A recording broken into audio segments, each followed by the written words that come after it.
اعوذ باللہ من الشیطان اللعین الرجیم بسم اللہ الرحمن الرحیم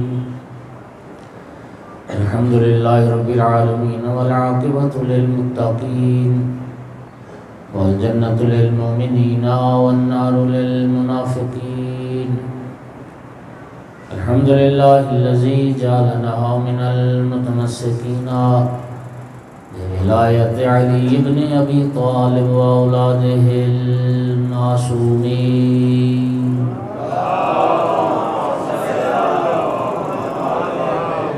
الحمدللہ الذی جعلنا من الباقین علی سید الشہداء و اولادہ و اصحابہ المظلومین الصلاۃ والسلام والتحیۃ والاکرام علی رسولہ الکریم شفیع المذنبین آنیس الغریبین ورحمت للعالمین عنی العبد المؤید الرسول المسدد المحمود الاحمد المصطفى الامجد ابا القاسم محمد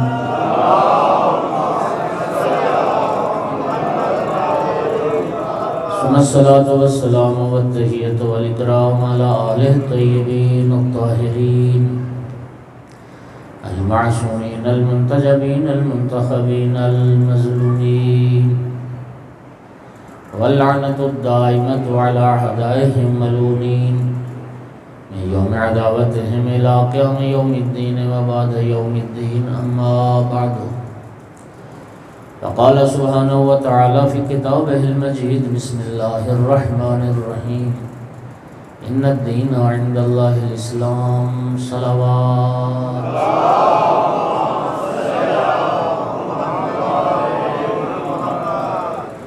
مومنین کرام، یہ قرآن پاک کی ایک آیت مجیدہ کا چھوٹا سا حصہ ہے جو میں نے تلاوت کیا ہے، اور یہ ٹکڑا آیت مجیدہ کا آپ سب کو یاد بھی ہے اور اس کا ترجمہ بھی سب کو معلوم ہے۔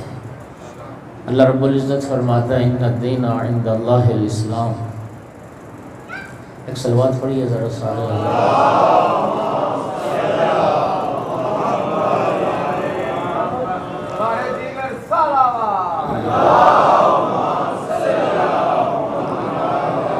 ان الدین عند اللہ الاسلام، کہ بے شک اللہ کے نزدیک جو دین ہے اور پسندیدہ دین ہے وہ اسلام ہے۔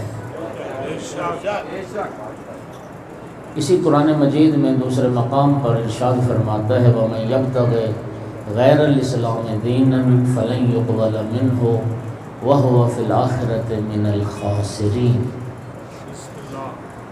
اللہ فرماتا ہے اسلام کے علاوہ اگر کوئی کسی اور دین کو اختیار کرے گا تو وہ دین اس سے ہرگز قبول نہیں کیا جائے گا۔ وہ بندہ قیامت کے دن خسارے میں ہوگا، نقصان اٹھائے گا، گھاٹا اٹھائے گا تو اسلام کے علاوہ کسی اور دین کو اختیار کرے گا۔ توجہ ہو گئی؟ سامعین گرامی قدر،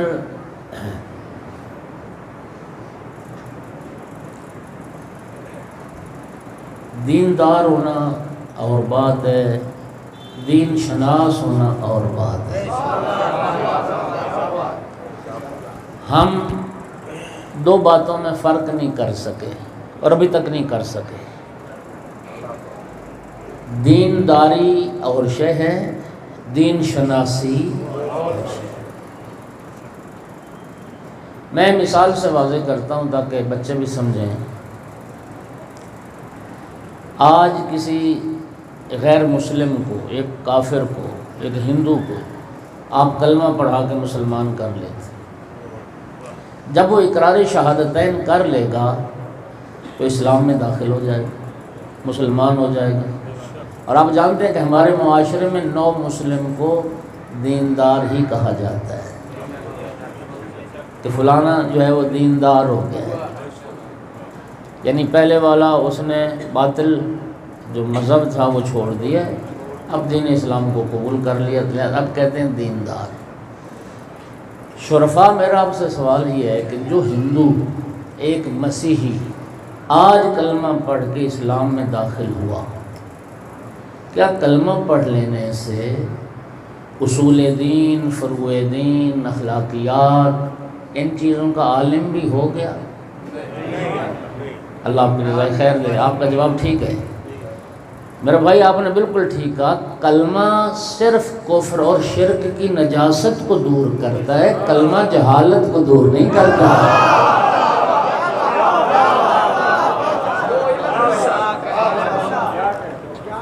کلمہ جب انسان پڑھ لیتا ہے، اسلام میں داخل ہوتا ہے، تو اس پر طہارت کا حکم لگ جاتا ہے، اب وہ نجس نہیں ہے، اب وہ مسلمان ہو گئے، مسلمان پر طہارت کا حکم لاگو ہے۔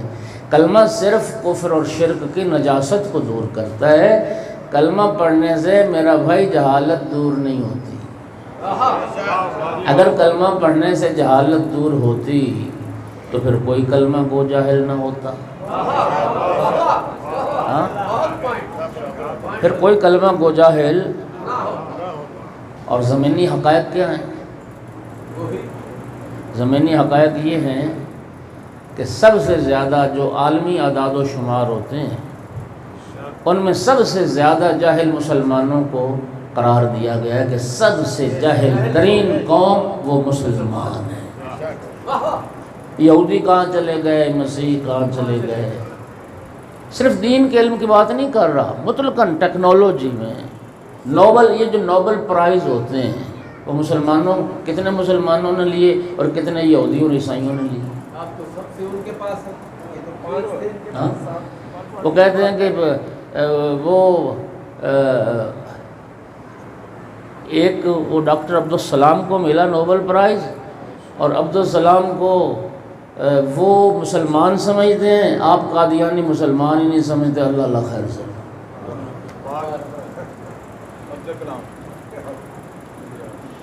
مومنین کرام، کلمہ پڑھنے سے جہالت دور نہیں ہوتی۔ اچھا اب ذرا سنیے، اور میرا بھائی جس طرح کلمہ پڑھ لینے سے جہالت دور نہیں ہوتی، صرف کسی مسلمان کے گھر میں پیدا ہونے سے بھی جہالت دور نہیں ہوتی۔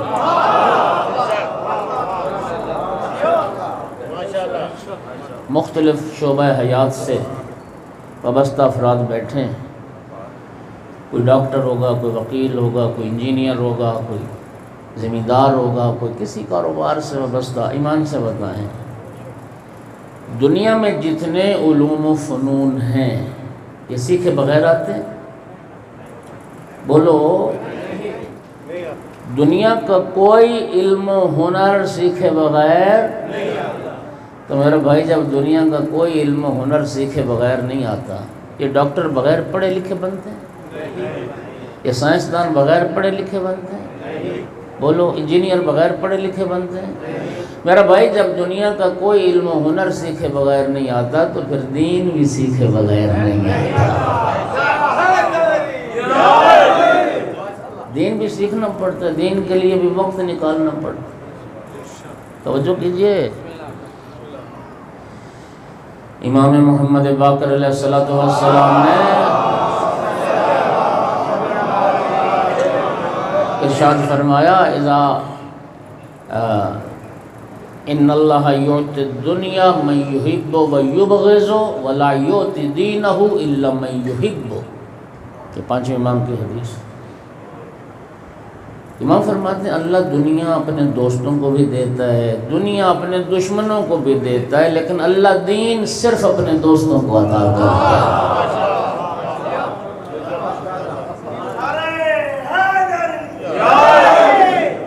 دین اللہ صرف اپنے دوستوں کو عطا کرتا ہے۔ میرے بھائیو، صرف دیندار ہونا کافی نہیں ہے، دیندار کے بعد دین شناس ہونا، اور دین شناس ہونے کے بعد دین پر عامل ہونا یہ ضروری ہے۔ اور یہ تو آپ جانتے ہیں کہ دنیا میں علم کا مرحلہ پہلے ہوتا ہے، عمل کا مرحلہ بعد میں ہوتا ہے۔ علم ہوتا ہے تو عمل ہوتا ہے، علم نہیں ہوتا تو عمل بھی نہیں ہوتا۔ علم عمل کو بلاتا ہے۔ میرے محترم سامعین، پیغمبر اور اہل پیغمبر علیہ الصلوۃ والسلام نے سب سے زیادہ زور اپنے پیروکاروں پر دین شناسی پر دیا کہ دین پر عمل تب ہوگا جب دین سیکھو گے، جب دین سیکھو گے۔ اب ہم میں سے میں دیکھیے امام محمد باقر علیہ السلام، ذرا آقا کی حدیث سنیں۔ یہ جو میں حدیث پڑھتا ہوں نا، خدا را ان کی قدر و قیمت کو جانے، قدر و قیمت کو جانے۔ امام صادق علیہ السلام کے سامنے ایک صحابی بیٹھے تھے آقا کے، تو امام نے ایک حدیث بیان فرمائی۔ وہ صحابی اتنا خوش ہوا، کہتے فرزند رسول سبحان اللہ، کیا آپ نے حدیث بیان فرمائی، یہ تو جوہر تھا، ہاں یہ تو وہ گوہر، فارسی میں گوہر، اردو میں گوہر کہتے ہیں، عربی میں جوہر کہتے ہیں، یہ جو ہیرے جواہرات ہوتے ہیں، جوہر کی جمع ہے، مولا یہ تو کیا جوہر تھا۔ امام علیہ السلام نے فرمایا جوہر تو پتھر ہوتا ہے، یہ کلام نور ہے۔ زیارت جامعہ کبیرہ میں جو امام علی نقی علیہ السلام کی تعلیم کردہ زیارت ہے، اس میں کیا پڑھتے ہو؟ کلامکم نورن، اے اہل بیت پیغمبر میں گواہی دیتا ہوں آپ کا کلام یہ کلام نور ہے۔ اب تو یقین کریں دکھ ہوتا ہے، دو دن کے جلسے، آپ میں شرطیہ ایک چیلنج کرنے لگا ہوں، آپ نہ کاغذ قلم لے کے بیٹھ جائیں، 2 دن کا جلسہ سنیں، اس کے بعد پھر مجھے بتائیے گا کہ کتنی آیات کی تلاوت ہوئی اور کتنی احادیث محمد و آل محمد بیان ہو، کلام اہل بیت کتنا پہنچا ہے۔ میرا دعویٰ ہے مومنین، جتنا حدیث کا ذخیرہ قوم شیعہ کے پاس ہے، کسی مذہب اور مسلک میں حدیث کا اتنا ذخیرہ نہیں ہے۔ آپ حیران ہوں گے، حتیٰ حدیث کا اتنا ذخیرہ ان کے پاس بھی نہیں جو خود کو اہل الحدیث کہلواتے۔ برادران اہل سنت کی حدیث کی سیاہ ستہ 6 کتابیں، جنہیں وہ صحیح ترین کتابیں کہتے ہیں، سیاہ 6 کتابیں۔ اگر آپ کا تھوڑی سی دلچسپی ہوتی نا اس موضوع پر، آپ تصدیق کرتے کہ ان سیاہ ستہ میں جو تکراری احادیث ہیں، تکراری روایات ہیں، یعنی ایک ہی حدیث غدیر، وہ حضرت ابو ذر نے بھی روایت کی، جابر بن عبداللہ انصاری نے بھی روایت کی، ابو سعید خدری نے بھی روایت کی، تو تکرار ہو گیا نا۔ اسی طرح پھر ایک حدیث امام بخاری نے بھی اپنی صحیح میں درج کی، امام مسلم نے بھی صحیح میں درج کی، ترمذی نے بھی صحیح میں درج کی، تو وہ بھی تکرار ہو گیا۔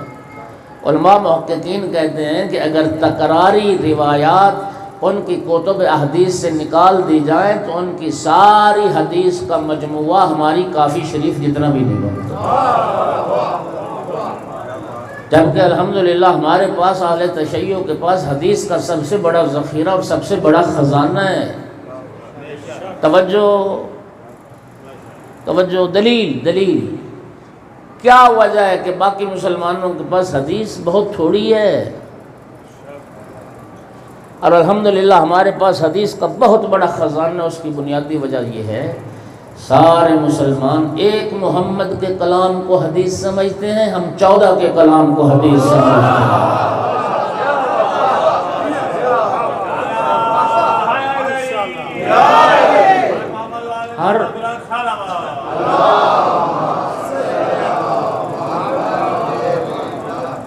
ہم 14 کے کلام کو حدیث سمجھتے ہیں۔ اب آپ اسی سے اندازہ لگا لیں، جو نسبت 1 اور 14 میں ہے،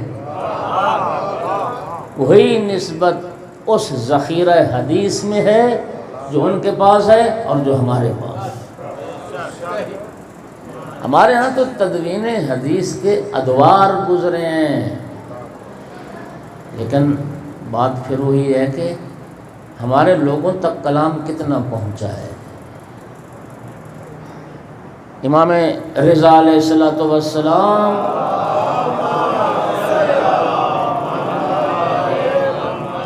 آقا کی حدیث سنیے، رحم اللہ عبدا من جالس مجلسا یحیی فیہ امرنا، سرکار رضا علیہ السلام نے فرمایا اللہ کی رحمتیں نازل ہوتی ہیں اس بندے پر جو ایسی مجلس میں بیٹھے جس مجلس میں ہمارا امر، ہمارا پیغام، ہمارا مکتب زندہ کیا جائے۔ سائل نے سوال پوچھا فرزند رسول آپ کا امر کیسے زندہ ہو سکتا ہے؟ فرمایا یتعلم علومنا ویعلمها الناس، ہمارے علوم سیکھو پھر دنیا کو سکھاؤ۔ اگلی بات امام رضا علیہ السلام نے فرمایا الناس لو علموا محاسن کلامنا لاتبعونا، فرمایا اگر لوگ ہمارے کلام کے حسن کو جان لیتے تو سارے ہماری اتباع بھی کرتے۔ اللہ اکبر، یعنی اگر لوگ اتباع میں آل محمد سے پیچھے رہ گئے، آل محمد علیہ السلام کی پیروی میں اگر ان سے ہم پیچھے رہ گئے تو امام رضا علیہ السلام فرماتے اس کی وجہ یہ ہے کہ ہمارا کلام لوگوں تک پہنچایا ہی نہیں گیا، ہمارا کلام لوگوں کو سنایا ہی نہیں گیا۔ اگر ہمارے علوم، ہماری تعلیمات، ہماری احادیث لوگوں تک پہنچائی جاتی تو لوگ یقیناً عمل بھی کرتے اور کلام اہل بیت لوگوں کی رہنمائی کرتے۔ اب آپ بتائیں یہ جو ممبر ہے، ممبر خدا جانتا ہے، میں سمجھتا ہوں سب سے زیادہ یہ ممبر سزاوار ہے اور حقدار ہے اس بات کا کہ اس ممبر سے اللہ کا کلام اور محمد و آل محمد علیہ السلام کا کلام لوگوں تک پہنچایا جائے۔ توجہ ہو رہی ہے حضرات؟ تو حدیث سنو سرکار باقر العلوم علیہ السلام کی، فرمایا تفقہوا فی الحلال والحرام والا انتم اعراب۔ باجی امام فرماتے ہیں شریعت کا حلال اور حرام سیکھو ورنہ تم بدو کے بدو رہ جاؤ، ورنہ بدو اعراب یعنی غیر مہذب، ورنہ تم غیر مہذب رہ جاؤ گے اگر حلال و حرام نہ سیکھو گے۔ اہل بیت کا پیروکار مہذب ہوتا ہے، وہ غیر مہذب نہیں ہوتا۔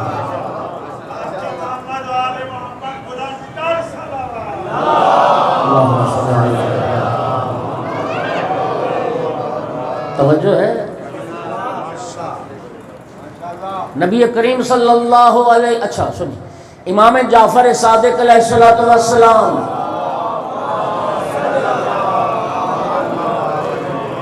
یہ نہ تہذیب اللہ جانتا، جتنے مسلمانوں میں فرقے ہیں خدا جانتا ہے، یہ تہذیب صرف ہم اہل تشیع کی ہے کہ پیغمبر اور آل پیغمبر کے گھرانے میں کسی ہستی کا نام آتا ہے تو ہم درود پڑھتے ہیں، لہذا صلوات بلند آواز سے پڑھا کر۔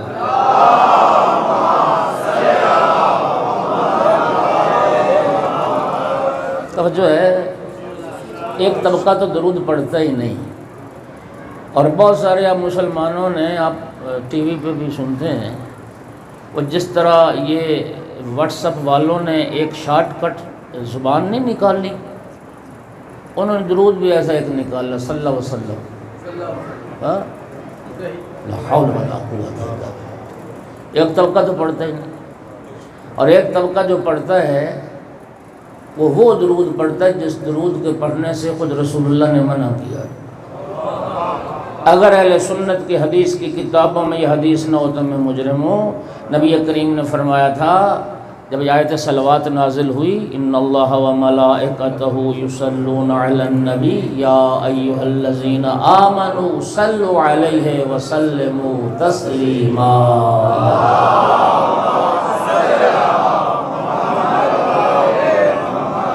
میں نے بعض کلپ محفوظ کیے ہوئے ہیں، سعودی عرب کا ایک عالم دین، بخدا قسم کلپ محفوظ ہے، اس کی میں نے تقریر سنی اور اس نے اپنے خطاب میں یہ اعتراف کیا کہ پیغمبر پر یہ جب آیت صلوات نازل ہوئی تو صحابہ نے پوچھا یا رسول اللہ کیسے درود پڑھا جائے آپ پر، کیسے صلوات بھیجی جائے؟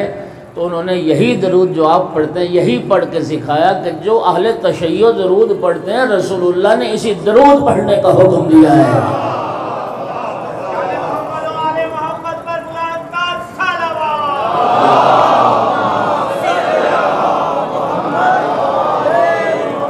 اور نبی کریم نے پھر فرمایا لا تصلوا علی صلاۃ البتراء، مجھ پر دم بریدہ دم کٹا درود نہ پڑھو۔ پوچھا یا رسول اللہ وہ دم بریدہ درود کیا ہے؟ فرمایا مجھ پر پڑھا جائے میری آل پر نہ پڑھا جائے۔ ہاں جی، اب ایک طبقہ ہے جو پتہ ہے درود وہ آل پر نہیں پڑھتے۔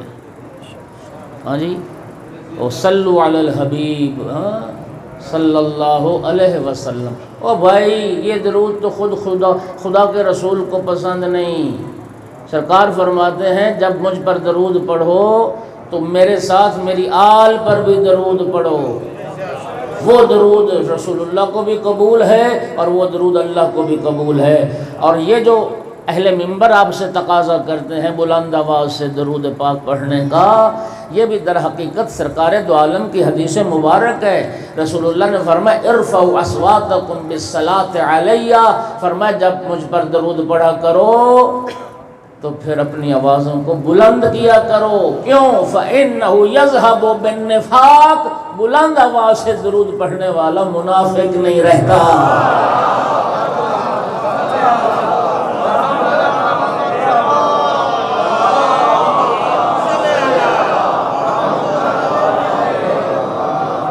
بلند آواز سے درود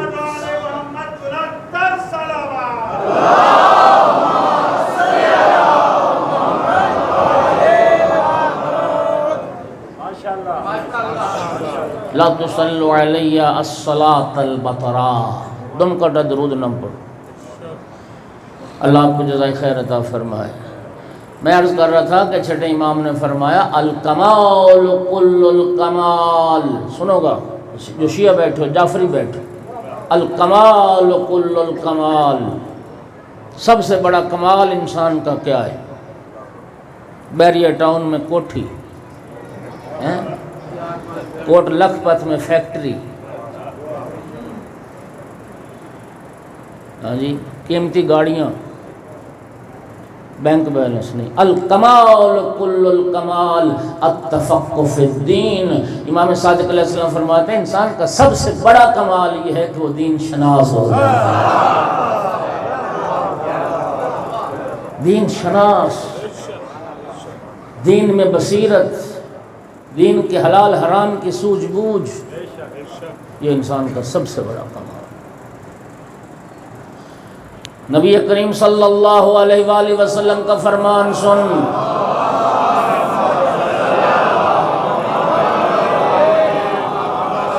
ارشاد فرمائے اذا اراد اللہ بعبد خیرا فقہہ فی الدین۔ اللہ اکبر۔ سرکار فرماتے ہیں اللہ جب کسی بندے کی بھلائی چاہتا ہے اسے دین کی سوجھ بوجھ عطا کر دیتا ہے۔ اللہ جب کسی کی خیر چاہتا ہے اسے دین کی سمجھ عطا کرتا ہے، اسے دین کی سوجھ بوجھ عطا کرتا ہے۔ میرے ناقص مطالعے میں سرکار دو عالم صلی اللہ علیہ وآلہ وسلم کی دو احادیث ہیں جن کا صدر کلام ایک جیسا ہے، اذا اراد اللہ بعبد خیرا، ایک یہاں فرمایا اللہ جس کی بھلائی چاہتا ہے اسے دین کی سوجھ بوجھ عطا کرتا ہے، اور دوسرا اذا اراد اللہ بعبد خیرا قذف فی قلبہ حب الحسین، اللہ جب کسی کی بھلائی چاہتا ہے اس کے دل میں امام حسین علیہ السلام کی محبت ڈال دیتا ہے۔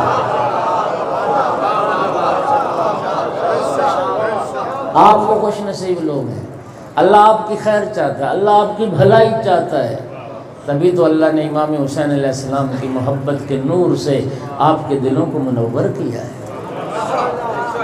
جس طرح امام حسین علیہ السلام کی محبت اللہ کی آپ سے محبت کی دلیل ہے، تو اللہ کے دین کو سمجھنا بھی اللہ کی آپ سے محبت کی دلیل ہے۔ اُفٍ لِكُلِّ مسلم، سرکار فرماتے ہیں افسوس ہے ہر اس مسلمان پر جو ہفتے میں ایک دن دین سیکھنے کے لیے وقت نہیں نکالتا۔ اچھا اب سوال یہ ہے کہ جب ہم بات دین کی کرتے ہیں تو بنیادی طور پر دین تین چیزوں کے مجموعے کا نام ہے۔ ایک ہے اصول دین، جسے عقیدہ بھی کہتے ہیں۔ دوسری چیز ہے فروع دین، جنہیں ہم واجبات اور احکام شرعی کہتے ہیں۔ تیسری چیز ہے اخلاقیات، جس میں پیغمبر اکرم کی سیرت، اہل بیت رسول کی سیرت آتی ہے اور ان کے اخلاقی تعلیمات آتی ہیں۔ یہ تین چیزیں، اصول دین، فروع دین، اخلاقیات۔ میرا سوال ہے شرفا، ہر بندہ اپنا جائزہ لے کہ میں بچپن سے لے کر اس عمر تک میں نے دین سیکھنے کے لیے کتنا وقت نکالا ہے۔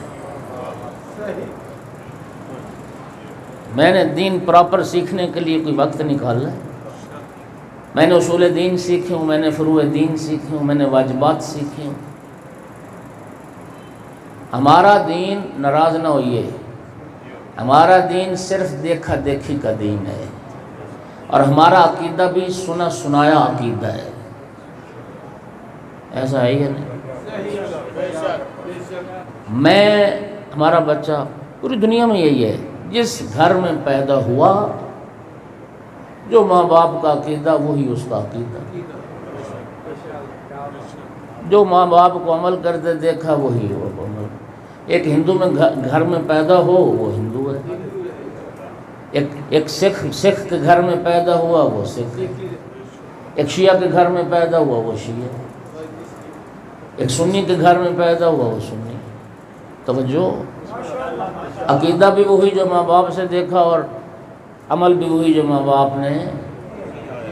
میرا سوال یہ ہے کہ ہم میں سے کتنے لوگ ہیں جنہوں نے باقاعدہ دین سیکھنے کی کوشش کی، جنہوں نے تشیع کو پڑھا، جنہوں نے مذہب شیعہ کا مطالعہ کیا، جنہوں نے تحقیق کے بعد عقیدے کو اختیار کیا؟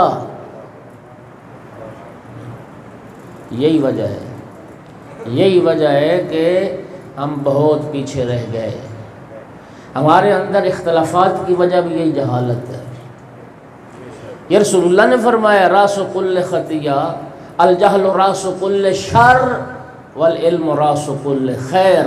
رسول اللہ فرماتے ہیں ہر شر کی بنیاد جہالت ہے، ہر خیر کی بنیاد علم ہے۔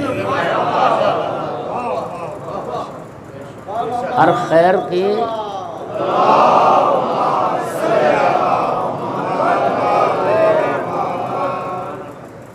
مومنین کرام، اب یہ جو دین چیزیں ہیں ذرا سنیں، عقیدہ، عمل، اخلاقیات۔ سب سے پہلے عقیدے پہ آتے ہیں۔ ہم جو عقیدہ بنائے پھرتے ہیں، اور اس وقت بین المومنین عقیدے کی بنیاد پر نزاع بھی ہے، اختلافات بھی ہیں، جی میرا سوال یہ ہے کہ ہم لوگوں میں سے کتنے لوگوں کا عقیدہ علم کی بنیاد پر ہے؟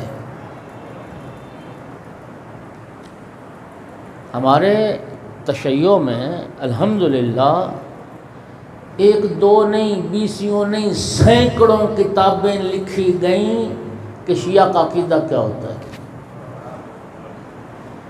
میرا سوال ہے شرفا آپ سے، اللہ آپ کو جزائے خیر دے، آپ میں سے کتنے لوگ ہیں جنہوں نے شیعہ کا عقیدہ کیا ہوتا ہے اس عقیدے پر کوئی ایک چھوٹی بڑی کتاب کا مطالعہ کیا ہو؟ توحید کے بارے عقیدہ، نبوت کے بارے عقیدہ، امامت کے بارے عقیدہ، معاد کے بارے عقیدہ، کتنے لوگ ہیں جنہوں نے چھوٹی بڑی ایک کتاب پڑھی ہو؟ بولو، کوئی نہیں، بہت کم۔ تو پڑھی ہوگی تو بہت کم نے پڑھی ہے، ورنہ کوئی نہیں پڑھی۔ اچھا، قرآن پاک ہم میں سے کتنے لوگوں نے ترجمے کے ساتھ پڑھا ہے؟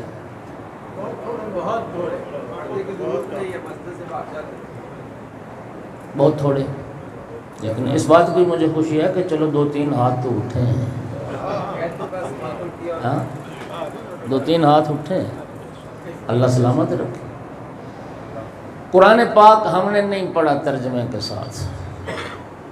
ہم میں سے کتنے لوگ ہیں جنہوں نے نہج البلاغہ کا مطالعہ کیا ہے؟ کلام امیر المومنین علیہ السلام۔ یقین کرنا مومنین ناراض نہ ہونا خدا کے لیے۔ آپ ناراض ہونے والی باتوں پہ بھی ناراض نہیں ہوتے تو میری بات پہ کیوں ہوں گے؟ اللہ جانتا ہے دکھ کی بات ہے، آج ولایت ولایت ولایت کا اتنا ڈھنڈورا پیٹا جا رہا ہے، میں تو اشتہارات پہ القاب پڑھ پڑھ کے حیران ہوتا ہوں۔ وکیل ولایت علی، مبلغ ولایت علی، مؤذن ولایت علی،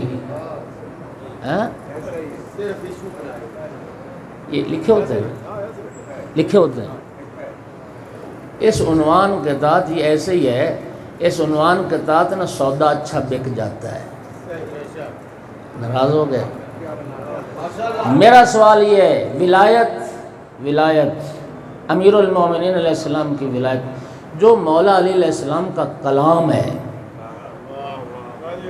جو شاہ ولایت کا کلام ہے، مولا کے خطبات، مولا کے خطوط، مولا کے کلمات کثار، اب ایمان سے بتائیں اگر وہ ولایت نہیں تو اور ولایت کیا ہے؟ اصل ولایت مولا علی علیہ السلام کی تعلیمات ہیں۔ یہ جتنے ولایت کے ٹھیکیدار ہیں ان کو مولا علی کا واسطہ دے کے پوچھو کہ تم جو ولایت کی بات کرتے ہو، تم نے شاہ ولایت کا کلام نہج البلاغہ بھی پڑھا ہے؟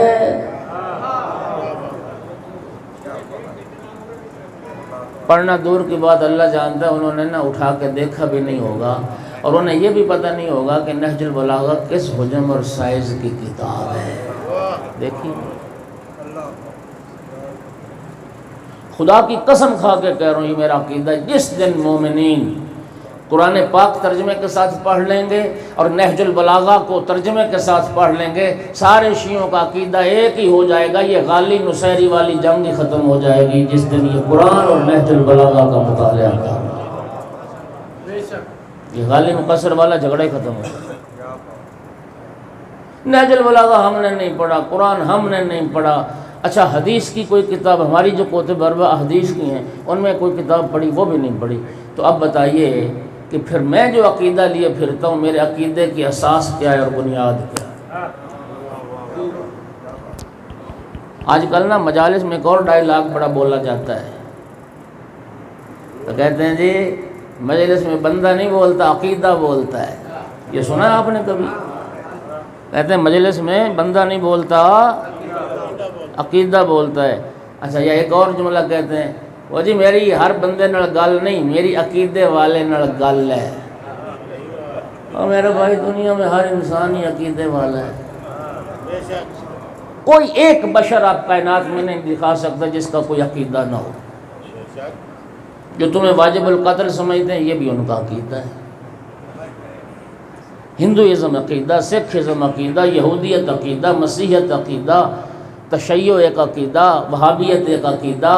توجہ، اور میرا بھائی دنیا میں ہر انسان عقیدے والا ہے، لیکن یاد رکھیے ہر عقیدہ محترم نہیں ہوتا، عقیدہ وہی قابل احترام ہے جس عقیدے کی بنیاد یا قرآن ہو یا محمد و آل محمد کا فرمان ہو۔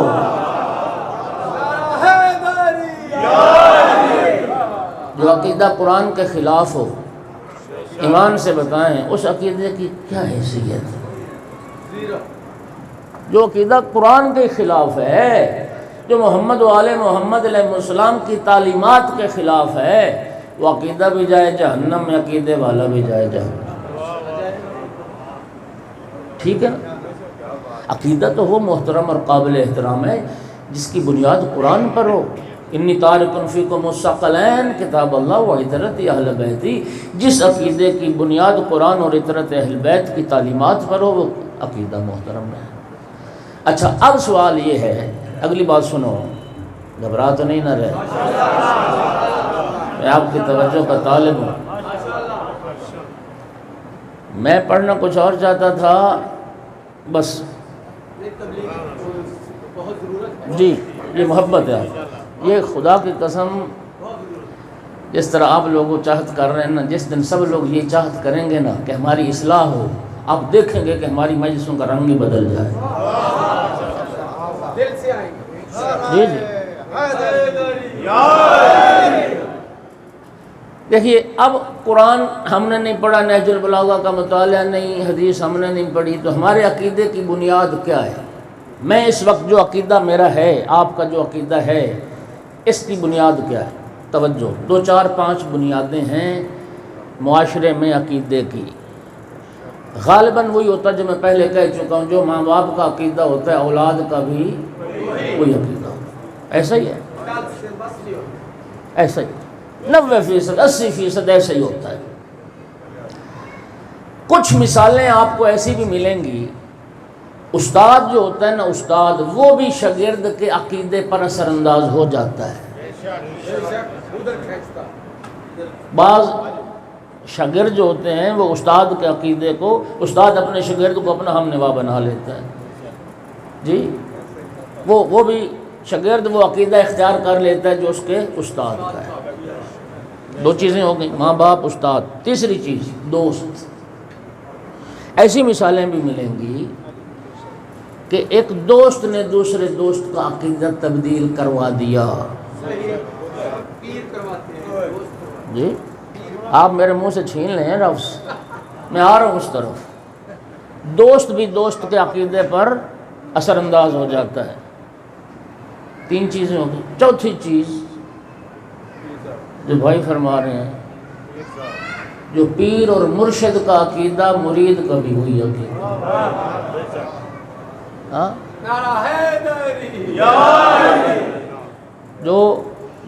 جو بابا سرکار کا عقیدہ، مرشد کا جو عقیدہ، مرید کا بھی وہی عقیدہ۔ بابا بے نماز، مرید کو بھی نمازی نہیں بنے گا۔ آپ بولیں نہیں؟ جس مرید کا مرشد بے نماز ہے، اس مرشد کا مرید کب تہجد گزار بنے گا؟ نہیں پڑھے گا۔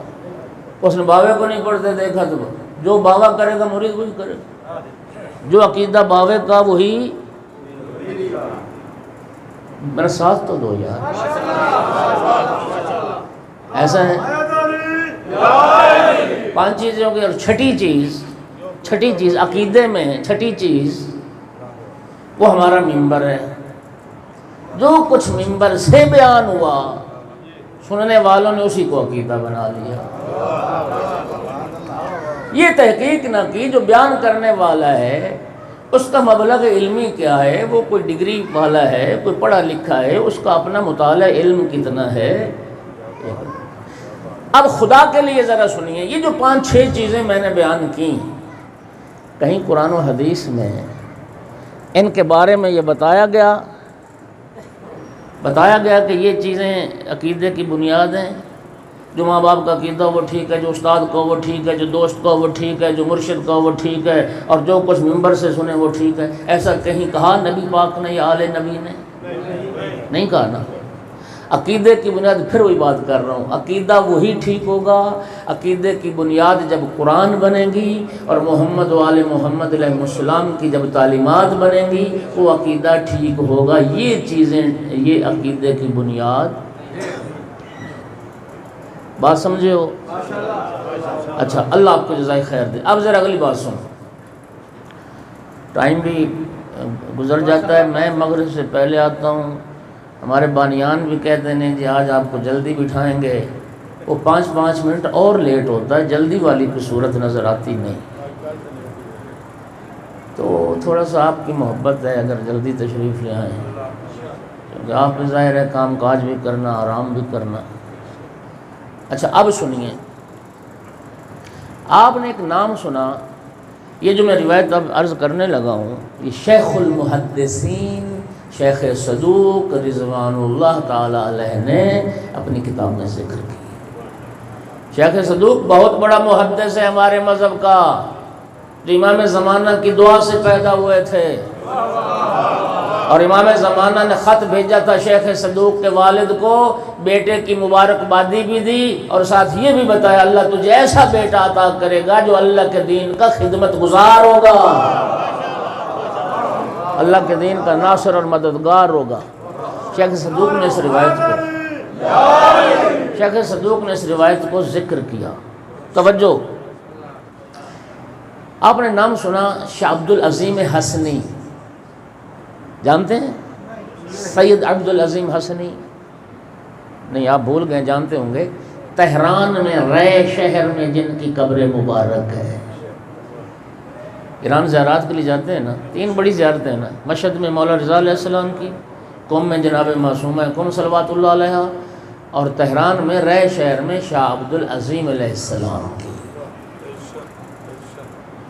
شاہ عبدالعظیم حسنی یہ 4 واسطوں سے امام حسن علیہ السلام کے بیٹے ہیں، اور ساری زندگی آئمہ کی خدمت اور شاگردی میں گزری۔ امام علی نقی علیہ السلام کے وکیل تھے، صاحب اسرار تھے۔ آل محمد کے گھرانے میں ائمہ معصومین کے بعد جن ہستیوں کا نام اور مقام ہے ان میں شاہ عبدالعظیم شامل ہیں۔ مولا عباس علیہ السلام، شہزادہ علی اکبر علیہ السلام، جناب قاسم علیہ السلام، اس فہرست میں نام آتا ہے سید عبدالعظیم علیہ السلام۔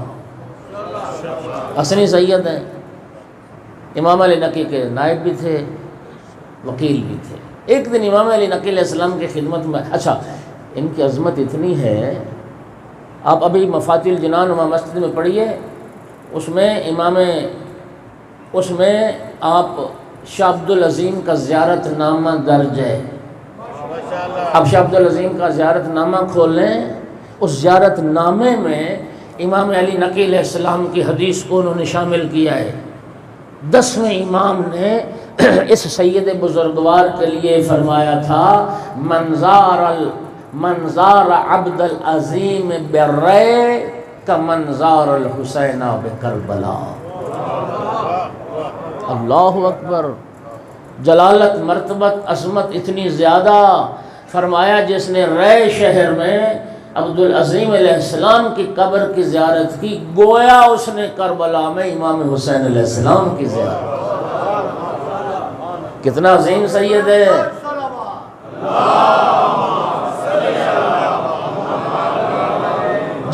جن کی زیارت سے امام حسین علیہ السلام کی زیارت کا ثواب ملے۔ یہ سید امام علی نقی علیہ السلام کی خدمت میں حاضر ہوئے، السلام علیکہ یا ابن رسول اللہ، فرزند رسول میرا آپ پر سلام۔ امام علیہ السلام نے سلام کا جواب دیا، فرمایا علیکہ السلام مرحبا بک یا ابو القاسم انت ولی حقا۔ ابو القاسم کنیت شاہ عبدالعظیم کی، اے ابو القاسم مرحبا، خوش آمدید، جی آیا نو، تو ہمارا سچا ولی، ہمارا سچا دوست، ہمارا حقیقی شیعہ تو ہے۔ غور سے سنیے، شاہ عبدالعظیم نے عرض کی، فرزند رسول میں آج اپنا دین اور عقیدہ آپ کے سامنے بیان کرنا چاہتا ہوں۔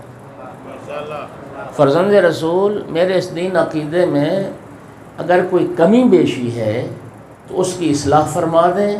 میں چاہتا ہوں صحیح دین اور صحیح عقیدے پر مجھے موت آئے۔ اللہ اکبر، خدا جانتا جب میں نے یہ روایت پڑھی نا، حیرت کے سمندر میں غرق ہو گیا کہ شاہ عبدالعظیم ڈائریکٹ معصومین کی صحبت میں بیٹھنے والے، معصومین سے کسب فیض کرنے والے، جن کی زیارت سے مولا حسین کی زیارت کا ثواب ملے، اتنی جلیل المرتبت ہستی، انہیں ضرورت محسوس ہوئی کہ میں اپنے دین اور عقیدے پر امام سے مہر تصدیق ثبت کروا لوں۔ ہمارا کیا بنے گا؟ ہمارا کیا بنے گا؟ ہم کدھر کھڑے ہیں؟ بولو یار، نہ قرآن نہ حدیث، سنی سنائی باتیں، اور ان کو عقیدہ بنا کے اور بین المومنین ہم نے جھگڑا بھی شروع کر دیا۔ کیا بنے گا ہمارا؟ اور پھر اس غیبت کبریٰ کے زمانے میں جن علماء سے ہم نے سیکھنا تھا، یہ اگلی بڑی تکلیف دہ بات ہے، خدا کی قسم میرے دل کا درد ہے، یہ ذرا سنو۔ اس غیبت کے زمانے میں علماء سے پوچھنا تھا نا، علماء سے سیکھنا تھا نا۔ اب حالات یہ ہیں، جاہل عالم کو پاس کرتا ہے، جاہل عالم کی تصدیق کرتا ہے، ایک جاہل کہتا ہے اس عالم دا عقیدہ ٹھیک ہے اور اس دا عقیدہ ٹھیک نہیں۔ اِنَّ لِلَّهِ وَإِنَّا إِلَيْهِ رَاجِعُونَ، اِنَّ لِلَّهِ وَإِنَّا إِلَيْهِ رَاجِعُونَ۔ جب جہلاء علماء کو پاس فیل کریں گے، ہاں کہاں سے آئے صدا لا الہ الا اللہ۔ شاہ عبد العظیم نے اپنا عقیدہ پیش کیا. وقت زیادہ ہو رہا ہے، آپ سے ایک وعدہ لینا ہے، اور وعدہ آپ انشاءاللہ اس کی پابندی بھی کریں گے، پورا کریں گے پورا. شاہ عبد العظیم نے جب اپنا دین عقیدہ پیش کیا نا امام علی نقی علیہ السلام کے سامنے، تو امام علیہ السلام نے سن کے ان لفظوں کے ساتھ مہر تصدیق ثبت کی. فرمایا ھذا دینی و دین و آبائی، اے عبد العظیم میرا بھی یہی دین ہے، میرے آبا و اجداد کا بھی یہی دین ہے. اے عبد العظیم اس دین پر مضبوطی سے قائم رہنا، تمہاری دنیا بھی کامیاب، تمہاری آخرت بھی کامیاب. اچھا اب مومنین، آپ کو خواہش نہیں ہوئی پیدا کہ وہ دین عقیدہ ہم سنیں کہ وہ کون سا عقیدہ تھا؟ خواہش ہوئی ہے پیدا؟ سناؤں گا، اس پہ وقت لگے گا، لیکن ابھی وعدہ لیتے ہیں. میں نے سیالکوٹ پہنچنا ہے، سنانے لگا ہوں. سیالکوٹ پہنچنا ہے. شاہ عبد العظیم نے جو دین عقیدہ پیش کیا، اور جس امام نے فرمایا میرا اور میرے آبا و اجداد کا یہی دین ہے، سارا وہ دین اور عقیدہ جو تلقین میت میں آپ میت کا کندھا ہلا کے اسے کہتے ہیں اسمع افہم سن اور سمجھ، یہ سارا وہی عقیدہ تھا جو شاہ عبد العظیم نے امام علی نقی کے سامنے. توجہ ہو گیا ذرا؟ سارا وہی عقیدہ، توحید کا، رسالت کا، امامت کا، جی قبر کا، حشر کا، یہ سارا وہ عقیدہ. اب وعدہ آپ نے یہ کرنا ہے انشاءاللہ نماز جعفریہ ہر مومن کے گھر میں ہونی چاہیے، اگر نہیں ہے تو اس میں نا لکھی ہوئی ہے تلقین میت. وہ تلقین خدا کے لیے یہ کم از کم مختصر ترین ایک شیعہ کا عقیدہ ہونا چاہیے. خدا کے لیے اپنے اہل و عیال بیوی بچوں کو جمع کر کے ایک بار ترجمے کے ساتھ یہ تلقین سنانی ہے. ہاں؟ اور مطمئن رہو، تلقین پڑھنے سے بندہ نہیں مرتا. تلقین پڑھنے سے مرنا ہوتا نا سارے پیش نماز مر گئے ہوتے ہیں، سارے مولوی مر گئے ہوتے ہیں جو تمہاری تلقینیں پڑھ کے زندہ ہیں. اور قضیہ اتفاقیہ کے طور پر اگر تلقین پڑھ کے ماری جاؤ گے تو پھر شکر کرو صحیح عقیدہ پڑھ کے تو مرے ہو.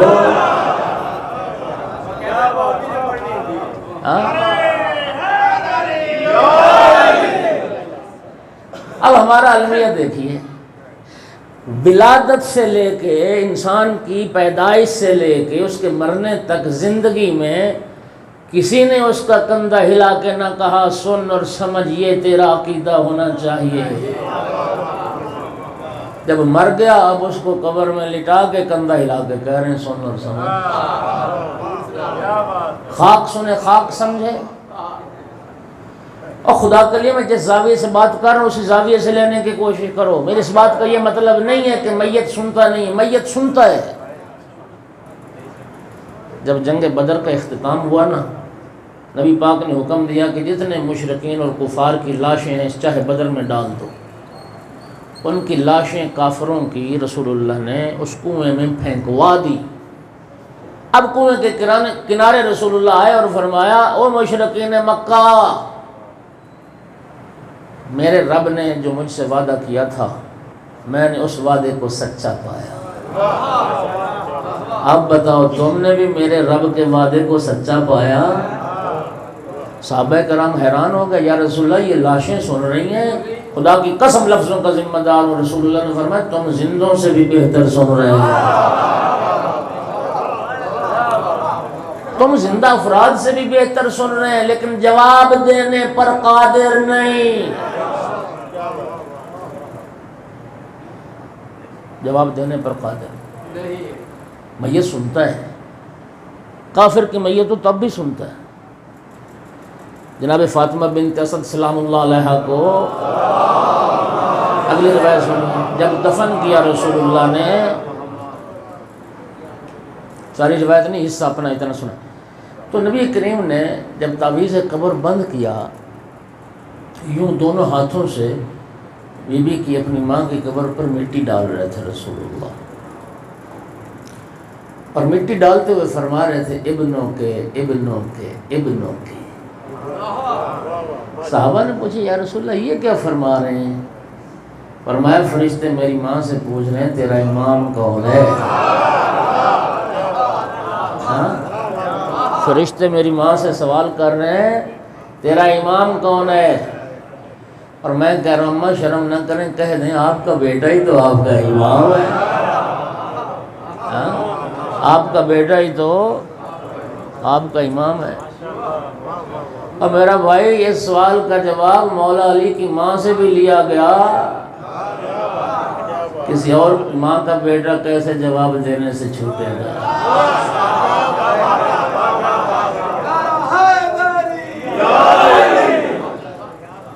صحابہ نے حیران ہو کے پوچھا یا رسول اللہ زیر لحد زیر خاک آپ کی ماں نے آپ کی آواز سن لی؟ تو نبی کریم یوں مٹی چڑھا رہے تھے، تو سرکار نے نا یوں ہاتھ جھاڑے، یوں ایک ہاتھ دوسرے ہاتھ سے ہی فرمایا میرے ہاتھوں سے جو آواز پیدا ہو رہی ہے نا میری ماں وہ بھی سن رہی ہے۔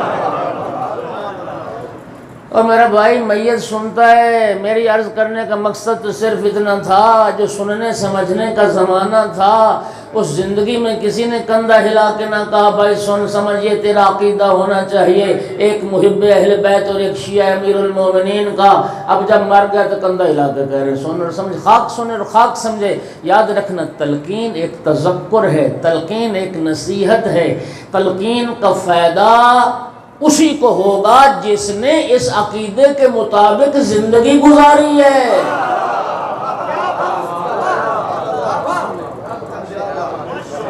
شہید دست غیب نے لکھا، آپ دیکھتے ہیں نا دنیا میں حادثہ ہو گیا، ایکسیڈنٹ ہو گیا، خدا نخواستہ کسی کے سر میں چوٹ لگی، جی یادداشت ختم ہو، ہے نا ایسے موارد، وہ پہچان ختم ہو گئی، حافظہ ختم ہو گیا، نہ بیوی کو پہچان رہا ہے نہ بچوں کو پہچان رہا ہے۔ شہید دست غیب لکھتے ہیں جو سکرات موت ہے دنیا کا سب سے مشکل سخت تلخ ترین حادثہ، وہ جان نکلنے والا حادثہ ہے۔ وہ فرماتے ہیں کیا گارنٹی اس بات کی کہ اس سکرات موت کے مرحلے پر تیرا حافظہ تیرا ساتھ دے گا؟ کیا گارنٹی اس بات کی کہ اس وقت تیری یادداشت تیرا ساتھ دے گی؟ اس لیے شریعت کہتی ہے 3 مقام پر مستحب ہے موت کی علامات جب واضح ہو جائیں۔ ہمارے ہاں عموماً 2 مقام پہ تلقین پڑھی جاتی ہے، اس پر نہیں پڑھی جاتی۔ ہسپتال میں گھر میں جب موت کی نشانیاں علامات واضح ہونا شروع ہو جائیں، جب اب لگے کہ شاید آخری ٹائم آ گیا اس کا، اس وقت بھی مستحب ہے اس کو تلقین کی جائے۔ دوسرا مرحلہ قبر میں لٹا کر تعویذ قبر بند کرنے سے پہلے اس کو تلقین کی جائے، اور تیسرا جب تعویذ قبر بند کر دیا جائے لوگ سارے چلے جائیں ایک شخص بیٹھ کے قبر پر اس وقت بھی تلقین پڑھے۔ یہ 3 بار تلقین پڑھو تاکہ اگر کوئی بات وہ موت کی تلخی کو سامنے دیکھتے ہوئے بھول بھی گئے اس کو یاد آ جائے۔ اسمع افہم، اس تلقین میں کیا پڑھتے ہو؟ ایک جملہ یہ ہے اذا اتاک الملکان المقربان، جب 2 رب کے مقرب فرشتے آئیں گے تیرے پاس، یا فلاں ابن فلاں، اسمع افہم، سن اور سمجھ، اے فلاں کا فلاں بیٹا سن اور سمجھ، 2 رب کے فرشتے آئیں گے اور چند سوال کریں گے، چند سوال، ان میں سے پہلا سوال وَإِذَا سَأَلَاكَ عَنْ رَبِّكَ، اور جب دونوں فرشتے تجھ سے پوچھیں تیرے رب کے بارے، تیرا رب کون ہے، تو کیا کہنا؟ مولا علی میرا رب ہے؟ والی اللہ کا نعرہ لگاؤ گے؟ نہیں، اللہ جل جلالہ ربی، اللہ میرا رب، اللہ میرا رب ہے۔ 2 سوالوں کے بعد پھر مولا امیر المومنین علیہ السلام کے بارے میں بھی پوچھا جانا ہے۔ پھر فرشتے پوچھیں گے تیرا رسول کون ہے، تیرا نبی کون ہے، تیرا دین کیا ہے، تیری کتاب کیا ہے۔ پھر سوال کریں گے عن ائمتک، تیرے امام کون ہے، پھر کہنا میرا پہلا امام علی ابن ابی طالب۔ علی امامی والحسن امامی والحسین امامی، اور پھر چلتے چلتے امام صاحب العصر والزمان تک۔ سامعین گرامی، اب واضح ہوئی بات، یہ تلقین تو ایک یاد دہانی ہے، تذکر ہے، نصیحت ہے، کہیں بھول نہ گیا ہو موت کے خوف سے، اس کو یاد آ جائے کہ میرا عقیدہ کیا ہے، میرا دین کیا ہے۔ اب مجھے بتاؤ، جو دنیا میں ایک طبقہ پیدا ہو گیا علی اللہ علی رب کے نعرے لگانے والا، اس کو تلقین کیا فائدہ دے گی؟ تلقین کا فائدہ اسی کو ہونا ہے جس نے اس عقیدے کے مطابق، خدا را اپنے دین کی حفاظت کرو۔ کل اسی سلسلہ کلام کو آگے بڑھائیں گے، آج میں نے ٹائم زیادہ لے لیا، مصائب بھی اب بس 2 جملے میں عرض کروں گا۔ آپ جانتے ہیں کہ خیبر میں جو جنگ تھی وہ یہودیوں کے ساتھ جنگ تھی، اور خیبر میں جو یہودی رہتے تھے ان کا سردار تھا حیی بن اخطب۔ خیبر میں جتنے یہودی تھے وہ سارے مولا علی علیہ السلام کے ہاتھوں واصل جہنم ہوئے۔ مر بنتر حارث 950 یہودی قتل ہوا ہے خیبر میں، بڑے بڑے پہلوان تھے یہ یہودیوں کے۔ مر بنتر حارث سب مولا علی نے واصل جہنم کیے۔ خیبر فتح ہو گیا، یہودی عورتیں قید کر لی گئیں۔ جناب بلال حبشی یہودی عورتوں کو قیدی بنا کے لائے، ان میں صفیہ تھیں جو بعد میں ام المومنین صفیہ بنی۔ یہ حضرت صفیہ جو تھیں یہ اسی حیی بن اخطب سردار کی بیٹی تھی، 17 سال اس کی عمر تھی، یہودیوں کی شہزادی تھی، یہ مرہ بنتر حارث کی بہن لگتی تھی۔ جب بلال حبشی نے یہودی عورتوں کو قید کر کے لائے رسول اللہ کے سامنے، اور سرکار کی جب نگاہ پڑی صفیہ پر تو دیکھا اس کی حالت غیر ہے، رو رو کے آنکھیں سرخ ہیں، چہرہ اس کا زخمی ہے۔ نبی کریم نے پوچھا صفیہ تمہاری حالت غیر ہے، کسی مسلمان نے کوئی زیادتی تو نہیں کی؟ کہتی نہیں اللہ کے رسول، کسی مسلمان نے مجھے کچھ نہیں کہا۔ جناب بلال کی طرف اشارہ کر کے کہتی یہ شخص جو مجھے قید کر کے لایا ہے اس نے مجھے وہاں سے گزارا ہے جہاں میرے بھائیوں کی لاشیں پڑی ہوئی تھیں۔ کہتی میں نے جب بھائیوں کی لاشیں دیکھی پھر مجھ سے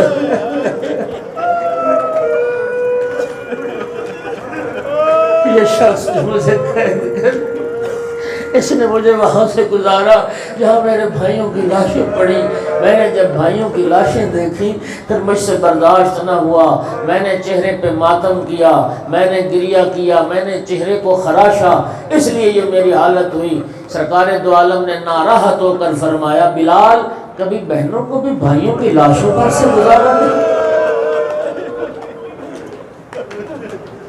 حضرت متوجہ ہو گئے، عرض کروں گا یا رسول اللہ خیبر میں ایک یہودی کی بیٹی کا بھائیوں کی لاشوں سے گزرنا گوارا نہ ہوا؟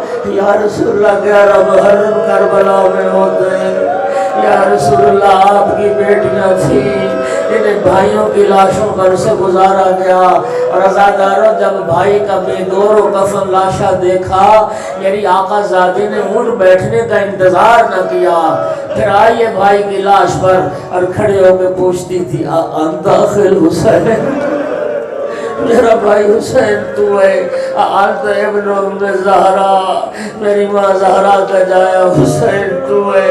رخ پھر گیا مدینہ کی طرف، نانا کو خطاب کر کے کہتے تھے یا جدہ صلی علیکہ ملائکۃ السماء، نانا آپ پہ تو آسمان کے فرشتے درود پڑھتے تھے، ھذا حسین بالعراق، نانا یہ آپ کا حسین ہے جو خاک کربلا پر مقطع الاعضاء جس کے اعضاء قطع کر دیے گئے، مسلوب الامامت والرضا، نانا حسین کا لباس بھی لوٹ کے لے گئے۔